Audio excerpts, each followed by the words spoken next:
My name is Spencer Badu. I am a creative director of my namesake label, Spencer Badu. Yeah. I feel like I've been collecting books as far as I can remember.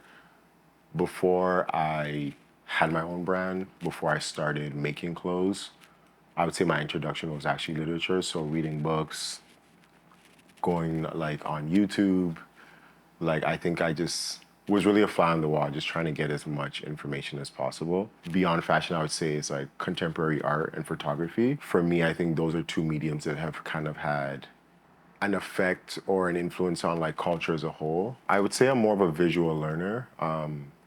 Growing up, even as far back as a kid, like I really loved picture books. Like I actually love to illustrate. So I think for me, looking at illustrations are just like a good way to like conceptualize things and, have a better understanding.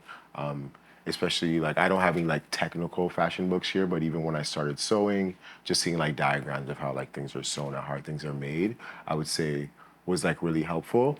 But I'm a dreamer overall, and I think seeing an image can kind of like take me in so many directions, and there's like an excitement that comes with every image. Also a feeling. I think that's like one of my favorite things about photography books is that like, you know, I brought a Richard Avedon book here today, and like I think there's something vulnerable about his work. Like he was taking these kind of like very high status figures and shooting them in like sometimes the most like vulnerable, whether it's like their facial expressions or even just like the way they're posing.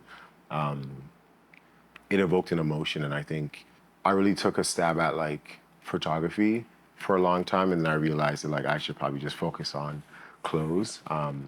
But within my photography practice at the time, like that was what I was chasing. I wasn't necessarily looking to shoot them like a perfect image.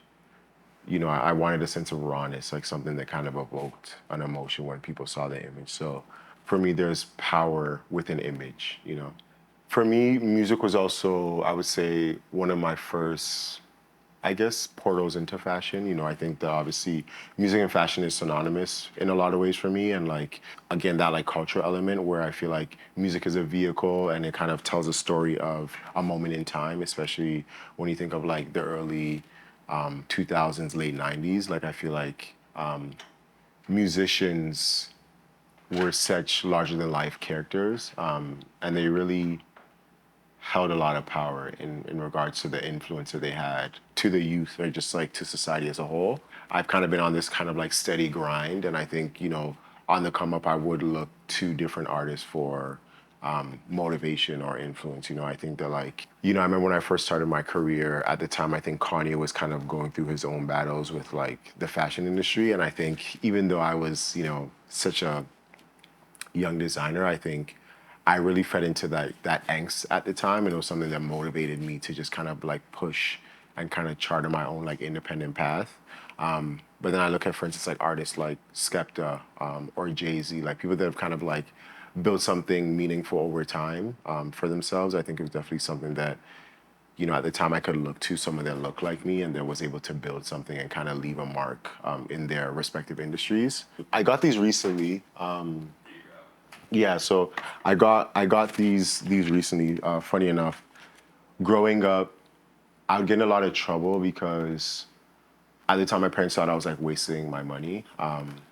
This is an original one that I own, but this is something that I grabbed recently. But growing up, I would like get Vibe, The Source, like every single issue, and I would just like stack it up. I also used to collect like mixtapes, and at the time, obviously, this is before like the digital age, but those were things that I could like, I guess, have as an artifact. But then also these were things that like I could reference and look to when I was bored and find a sense of like inspiration.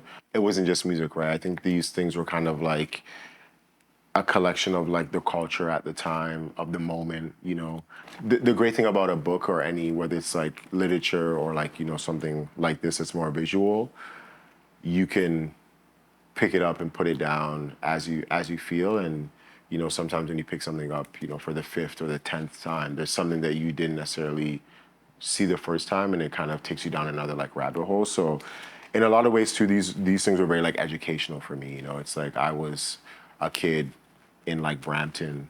New York was on the other side of the pond, right? But because there wasn't things like the internet. You didn't really know what was going on. You had to kind of read magazines or watch music videos or documentaries. So yeah, these were like kind of where I got a lot of, I guess, information and how I kind of kept informed about what was going on at the time.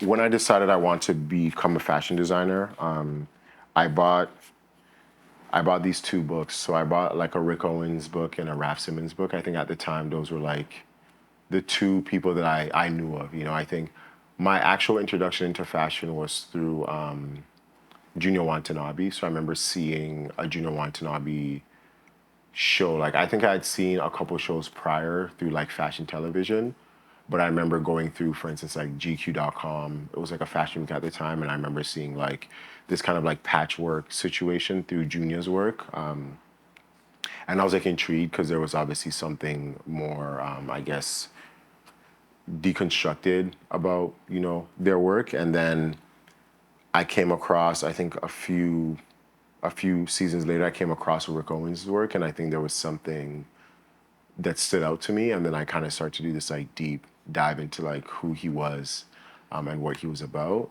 The thing about Rick's work that I think was so captivating when I first saw his work was that like it felt wearable, it felt believable, but it was also like directional to a point where it's like, he was taking like basketball shorts, dropping the crotch, making it exaggerating. He had these kind of like these signatures where there was like the long strings or like these kind of like long silhouettes, the color palette. And I think that was like one of the first things where I was like, man, this guy's like, not only are the clothes cool, but he's building a world. So then I got this book from Tashin. Yeah, I guess it's kind of like a Rick Owens, I don't want to say like retrospective, but I guess it was kind of like a book on his work at the time. And it just kind of had everything from like past editorials, had a lot of like interviews. And I really kind of got lost in this book for like years. The more I started to like get into his work, I think I was like thoroughly inspired. But then also as I started to, I guess, get a better understanding of who he was as a designer, I realized that a lot of his work was personal in a lot of ways. He was referencing his like real life, and he was referencing like the things he saw when he was a kid and like his hometown and all these different things. But then also there's this kind of like dreamer in him and this kind of desire to kind of challenge the status quo. And I think those were all things that I related to. So for the longest time, I like really kind of like looked to him as like as an inspiration, I would say. So this was like one of the first collections I ever made. So at the time when I made the collection, the goal was to like make these like books, like physical books of the work. This was like the first collection I ever made. We shot it on not too far from here. We actually shot it on John Street, shot by Neva and styled by Bobby Bowen. And then I think Othello shot the video. It like actually makes me smile because there was just like a sense of like, I had no idea what I was getting myself into. I was like, early 20s, starting a brand, not knowing like what I was doing. But I think I look back and a lot of this era in my career, I think I was like most people, I was trying to be seen. So I think I was really just like throwing ideas at the wall and saw what stuck. I think a lot of the inspiration obviously came from myself, but I was also inspired by like the people and the things around me. A part of me I felt like was doing things that I thought people would want, you know. But there are parallels to what I do now. Like I think there is, we see like in this book, we see things like denim, with like snaps down the side, or we see like exposed zippers. We see a hoodie with like a bit more of a directional take. We see a tank top. So these kind of like ideas of like, I guess uniform is still there. And we're kind of pushing these kind of like wardrobe staples. I'm really happy that I printed this because obviously I didn't know that like, like we're celebrating 10 years of the brand, or we celebrated 10 years of the brand in June. And it's just interesting to kind of see how far we've come. And a lot of these people like I'm still cool with and I know, and I'm like, I'm they're in my life. But yeah, I think it's like, this is definitely like a deep cut, I would say. Like I don't even know when I printed this, maybe like 2016 or 17. So we have these records. So a great friend of mine and collaborator, Kazim Kutei, of New Currency. He approached me to do a talk at the Vinyl Factory in London in collaboration with Alaska. This was like a curated event with like performers, and then I guess there was like a panel discussion or talk between me and Kazim. Being that it's like the Vinyl Factory, like the main focus was music. I think there was like a lot of like musical exploration. And yeah, this was like the third session. So basically, I think you could find the video somewhere online, but we had a conversation that was recorded, and then they also pressed the audio into a record form. So if you have a record player, you can just like have this playing in the background. So it's really cool. There's also a performance from Matthew Progress, which is a Toronto artist as well. So shout out to Matthew, shout out to Kazim, shout out to Alaska, Vinyl Factory in London. This was just something I brought, like for anyone that comes in, like grab one. We have a couple left. They are free, so beyond like just reading the books, I'd love people to just be able to leave with something, a gift to the people, I guess you will. But nah, this is like a really cool project, and I really love how like they press the audio into like a record. I've never seen this before, to be honest. But yeah, honestly, I'd love for you guys to come through to Recess at 401 Richmond. I basically have a reference library up of like some of my favorite books. Would love for you guys to come by, take a look. Hopefully you feel inspired by some of this material.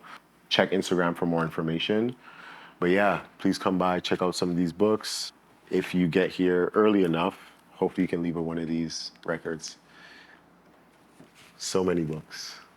So many books. But yeah, really, really exciting.